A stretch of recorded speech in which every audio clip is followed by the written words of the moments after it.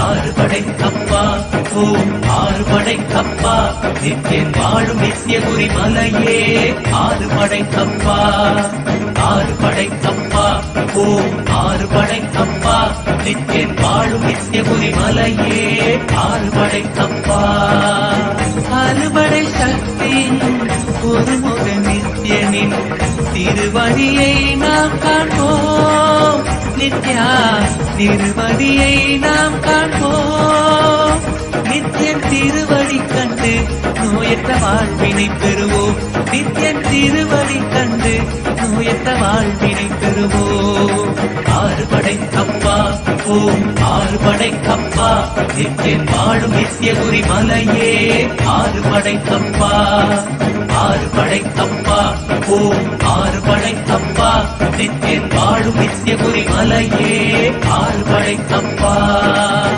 கேட்டால் தருவார் வந்தால் அருள்வார் நித்தியபுரி நித்யா நித்யா நித்தியபுரி நித்யா நித்தியன் பாதம் கண்டு சகல செல்வமும் பெறுவோம் நித்தியன் பாதம் கண்டு சகல செல்வமும் பெறுவோம் ஆறுபடைக்கப்பா ஓம் ஆறுபடைக்கப்பா நித்தியன் வாழும் நித்தியபுரி மலையே ஆறுபடைக்கப்பா ஆறுபடைக்கப்பா ஓம் ஆறுபடைக்கப்பா நித்தியன் வாழும் நித்தியபுரி மலையே ஆறுபடைக்கப்பா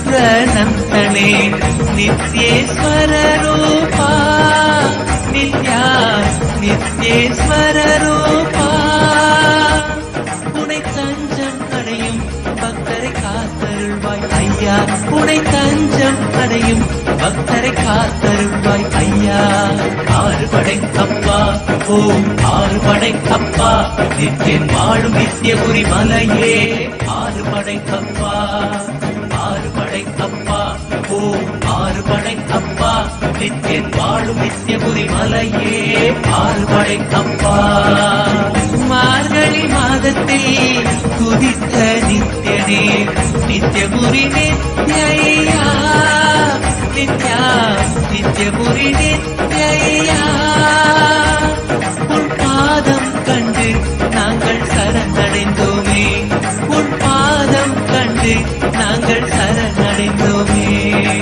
ஓம் ஆறுபடைக்கப்பா நித்தியன் வாழும் நித்தியபுரி மலையே ஆறுபடைக்கப்பா ஆறுபடைக்கப்பா ஓம் ஆறுபடைக்கப்பா நித்தியன் வாழும் நித்தியபுரி மலையே ஆறுபடைக்கப்பா ஆறுபடைக்கப்பா ஓம் ஆறுபடைக்கப்பா நித்தியன் வாழும் நித்தியபுரி மலையே ஆறுபடைக்கப்பா ஆறுபடைக்கப்பா ஓம் ஆறுபடைக்கப்பா நித்தியன் வாழும் நித்தியபுரி மலையே ஆறுபடைக்கப்பா ஆறுபடைக்கப்பா ஓம் ஆறுபடைக்கப்பா நித்தியன் வாழும் நித்தியபுரி மலையே ஆறுபடைக்கப்பா ஆறுபடைக்கப்பா ஓம் ஆறுபடைக்கப்பா நித்தியன் வாழும் நித்தியபுரி மலையே ஆறுபடைக்கப்பா ஆறுபடைக்கப்பா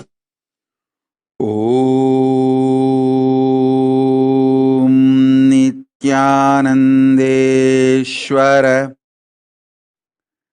Paramashivoham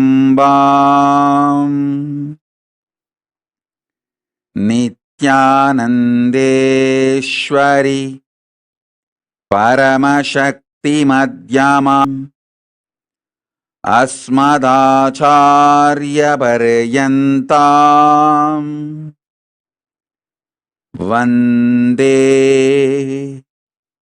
Guru Paramparam.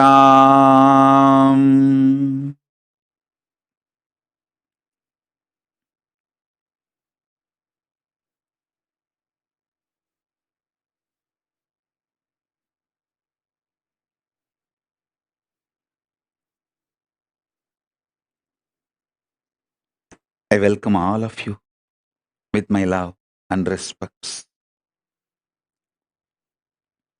I welcome all the living and practicing Hindus from all over the world.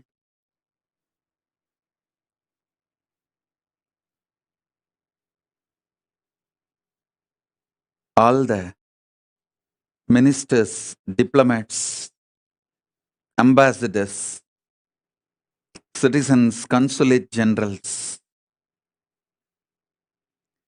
Mantreshwaras, Vidyeshwaras, Ganeshwaras, Lokeshwaras, Astreshwaras. I welcome all of you with my love and blessings.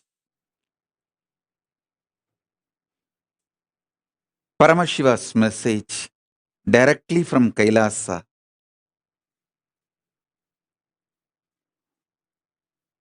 Fourth force,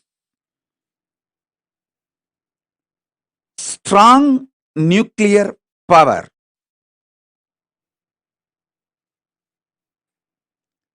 is the extension and inclusive of gravity, electromagnetic force, weak nuclear force, all its permutation combinations. Listen. The fourth force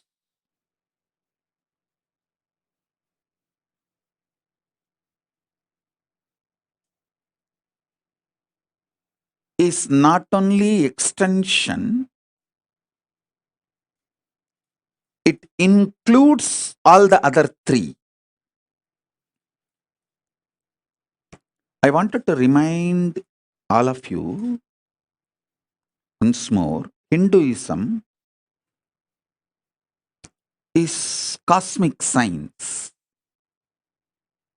It teaches you the whole life. மண்ணில் நல்லவண்ணம் வாழலாம், விண்ணில் நல்லவண்ணம் உறையலாம்.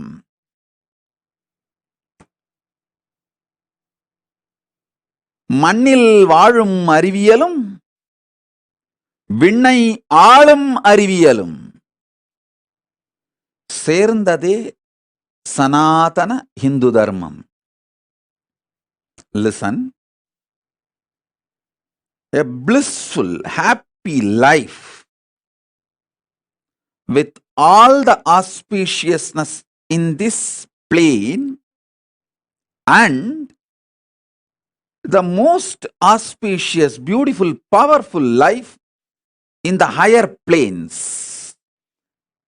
Hinduism teaches you the science of this. It's a cosmic science. Feel pride and feel blessed. You are born Hindu and are practicing Hindu. You have been given this powerful knowledge. You are the inheritors of this great powerful knowledge. One of the worst crime done to humanity is teaching humanity that you have only one life. No. Listen to this carefully. Listen to this carefully.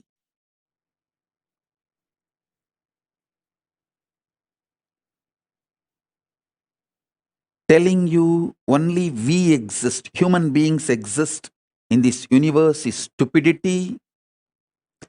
Telling you beings from the other planes, other universe, other parts of the universe are aliens is criminal, crime. Beings from other planes are neither aliens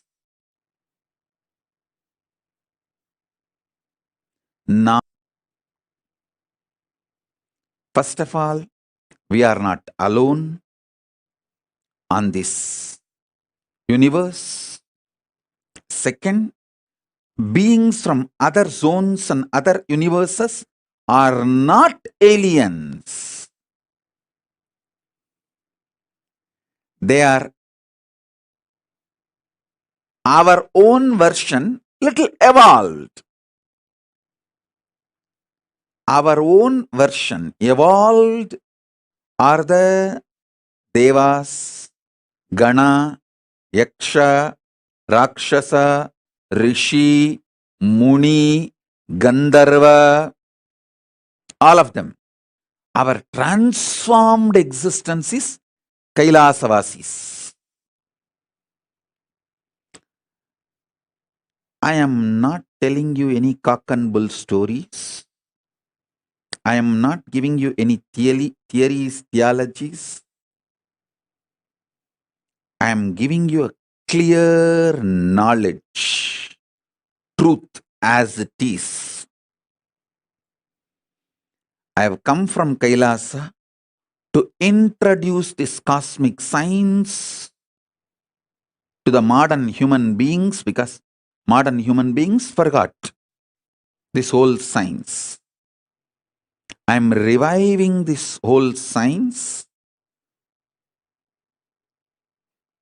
So listen.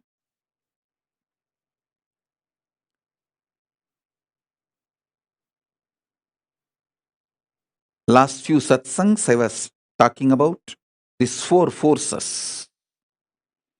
Today I wanted to talk about fourth force and giving more understanding about the third force also.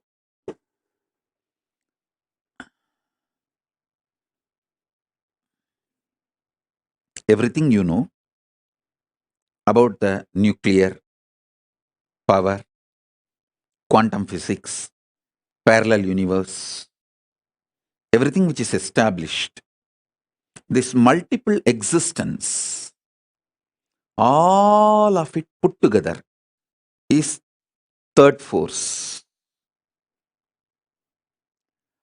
Third force's imaginary fantasy extension. If you do a scientific fiction movie, sci-fi movie, based on all your understandings about the third force, it is fourth force. Listen. Till now, human beings have not decoded the fourth force in a concrete way, but the fourth force is all possibility of third force. Because it is all possibility of the third force, any science fiction movie you develop based on anything you know about the third force is a reality in the fourth force. Listen to that. I'm repeating. Any fantasy imagination you develop centered on the principles you know about the third force is part of the fourth force. Because the fourth force is everything you can imagine as an extension, transformation, multiplication of the third force and more.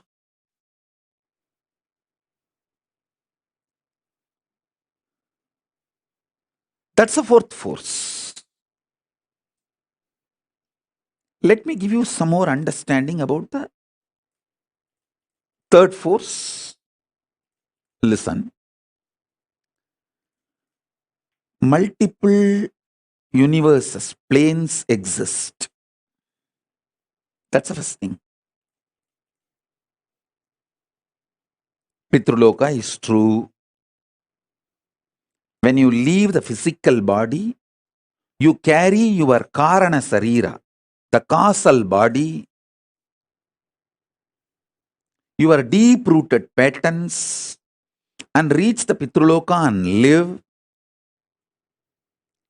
I am not lying to you when I say, if your generations give you the Shraddha and Pinda only, you will be happy and have a social respect in the Pitruloka. I am not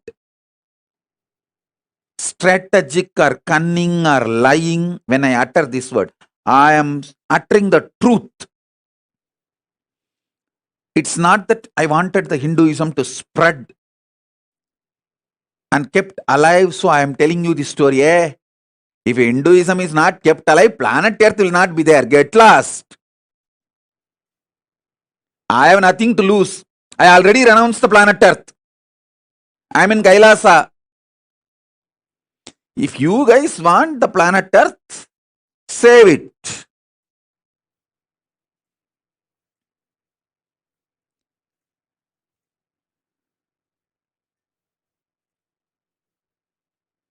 I am here only to give you the truth as it is.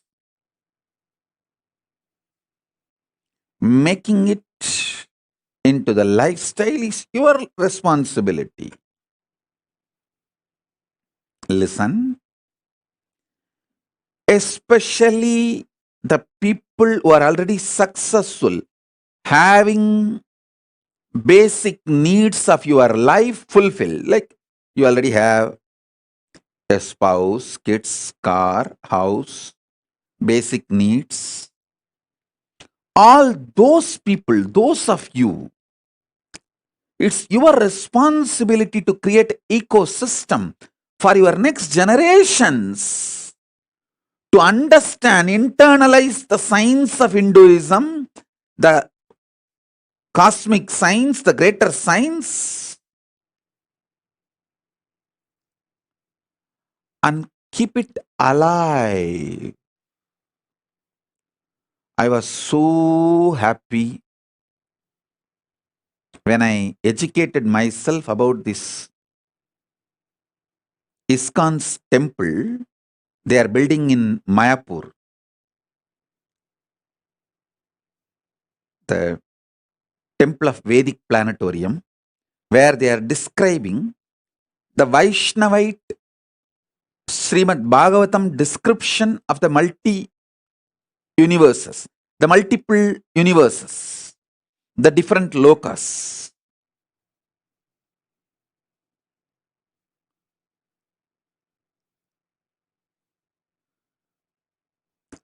It's a Vaishnavite version. It's a Bhagavatam version. But I am so happy that they have attempted to make people understand about the existence of the multiple universes, the vertical time zones. Surely, I'll be giving the Vedic Agamic version of the multiple universes and building a temple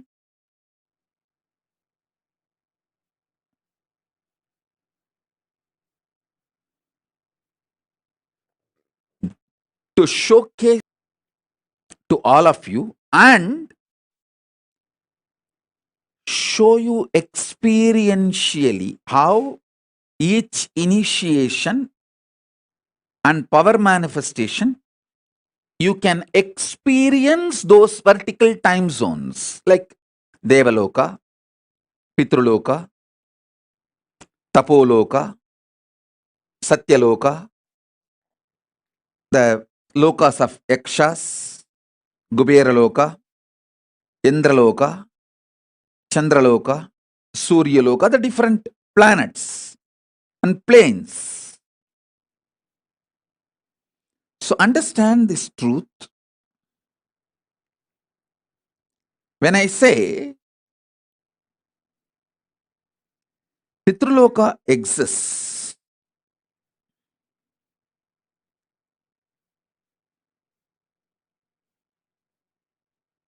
It is true.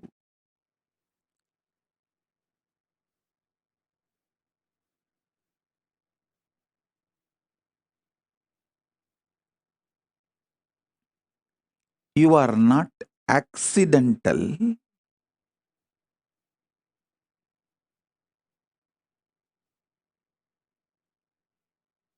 Evolution of some biological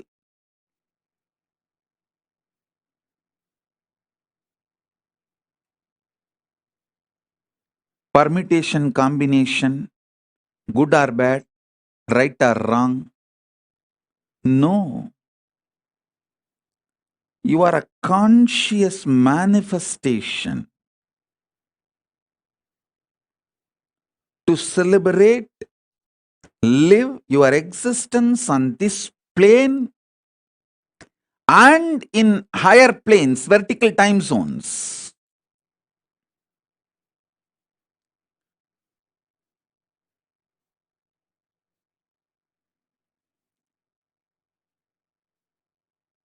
I am giving you the truth and my vision to create an ecosystem where this truth can be lived and celebrated.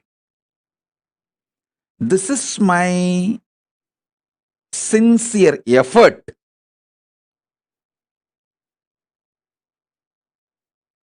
to make the Kailasa, whether the first Kailasa I manifested in Tiruchengodu or the Kailasa I am manifesting in multiple places now, or the Maha Kailasa I am manifesting. This is the vision. Vision is where human beings are given a very powerful supportive ecosystem where they are complete about everything related to this world: health, wealth, beautiful relationships, success, feeling empowered, enlightened, and know about the vertical time zone, multiple universes, and start experiencing it, preparing themselves to live in those spaces after they leave the body. Because life doesn't end when your body stops functioning. No.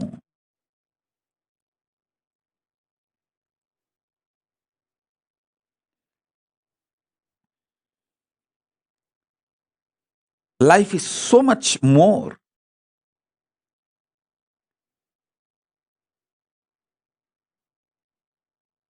Than you can even imagine, understand.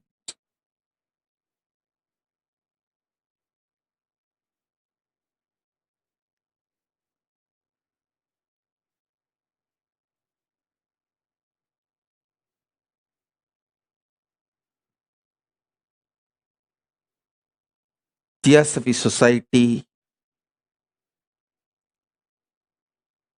Arabindo Ashram,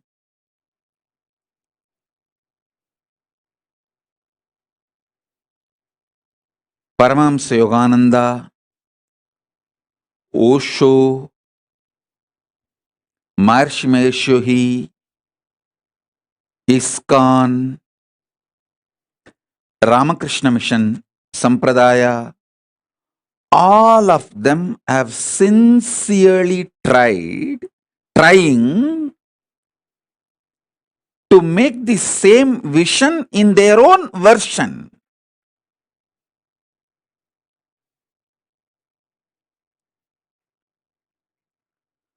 I am trying to create most updated, because now I know all the insecurities of these human beings, why something is successful and why something fails.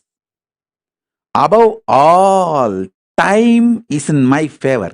Age is in my favor. I am too young. I am only in early 40s.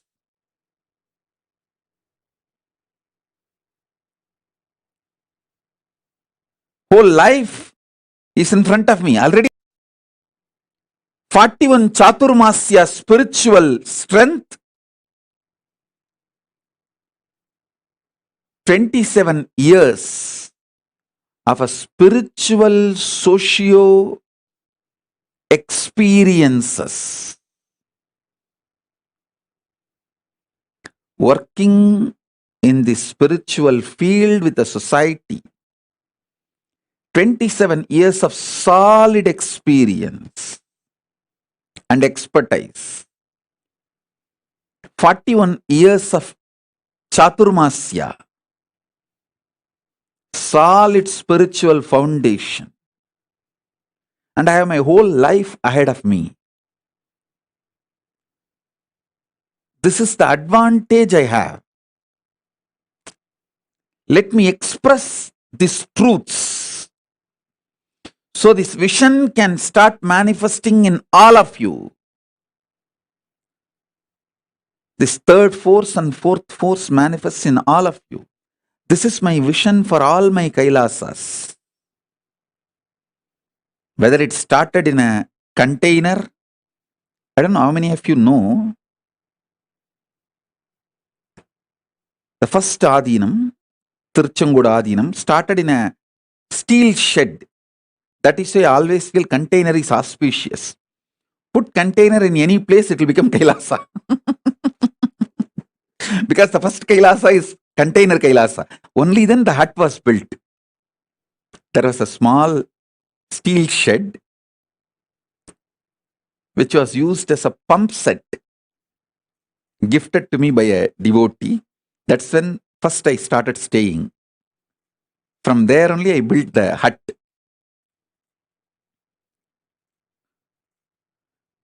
So that is why even now, anywhere people give me, donate property, I tell them first put a container, plant a container, start container Kailasa. From there it will evolve. From container Kailasa to uncontainable Kailasa. The vision is same. Where we provide an ecosystem for human beings